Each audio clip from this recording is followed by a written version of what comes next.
Allez, au lit les enfants. Non, on veut une histoire. Mais vous n'en avez pas assez des histoires de princes et de princesses? Si, il y en a marre des princesses qui tombent amoureuses. Je veux de la bagarre, et des monstres, et des bagarres de monstres. Ah non, chaque fois le prince il tue le gentil monstre. Ah oui, mais le prince, il tue le monstre pour sauver la princesse. Ouais, bah lui a rien demandé la princesse. D'abord le prince il est jaloux du monstre parce qu'il est plus gentil que lui.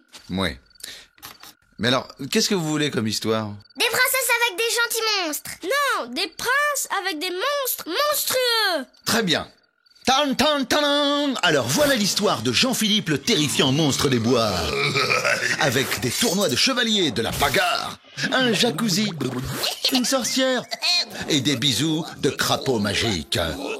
Il était une fois un roi et une reine qui voulaient trouver un mari à leur fille, la belle princesse Marguerite. Mais comme elle était très difficile, ils décidèrent d'organiser un grand tournoi.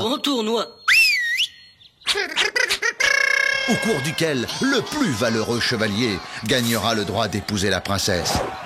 C'est nul, c'est encore un prince idiot qui va épouser la princesse. Non, car les chevaliers se battent avec tellement de hargne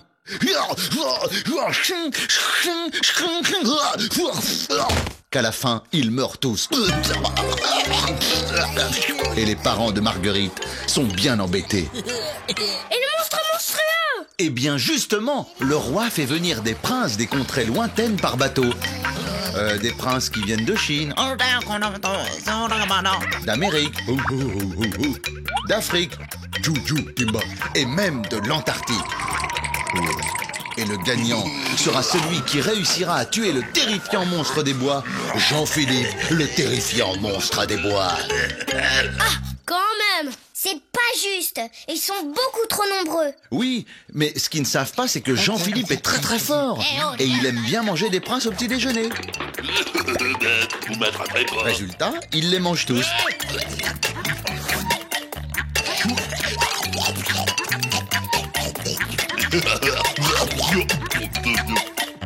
Et il ne reste plus personne pour se marier avec Marguerite. Et le monstre, il va manger Marguerite. Non, le roi et la reine font venir tous les princes extraterrestres qu'ils connaissent.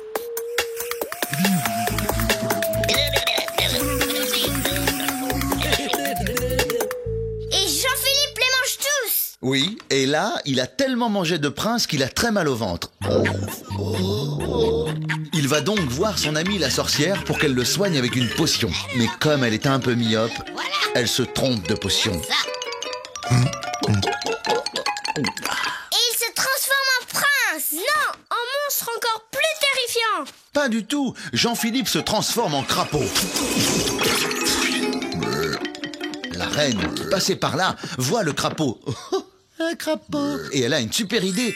Elle l'amène à son château, elle le montre à Marguerite et celle-ci l'embrasse. Et il devient un prince charmant alors. Et Marguerite va épouser un gentil prince. Ah, désolé de vous décevoir les enfants, mais quand elle embrasse le crapaud... Mouah. Celui-ci se transforme en Jean-Philippe, le monstre terrifiant des bois. Et elle tombe amoureuse de lui. Mais lui, il s'en fiche et il la mange. D'abord il s'en fiche pas d'elle. Il est gentil lui. Il n'est pas gentil, il a mangé tous les princes. C'est eux qui avaient commencé. Ça vous intéresse la suite ou vous préférez dormir? La suite. Alors, à la vue de Jean-Philippe le terrifiant monstre des bois, c'est la panique au château.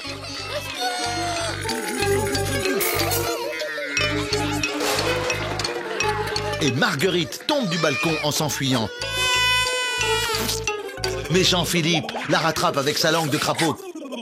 Et il se met à parler avec une gentillesse et une érudition exceptionnelle. Car en fait, ayant mangé plus de 1000 princes, il est devenu charmant. C'est n'importe quoi. C'est pas parce qu'on mange du poulet qu'on parle comme les poules. Et c'est pas parce qu'on mange des frites qu'on a un cerveau de patate. Bon, alors, il reste gentil, mais c'est tout. Hein, et ils tombent amoureux tous les deux. Le roi et la reine sont un peu déçus, mais faute de prince, ils ne peuvent pas dire non.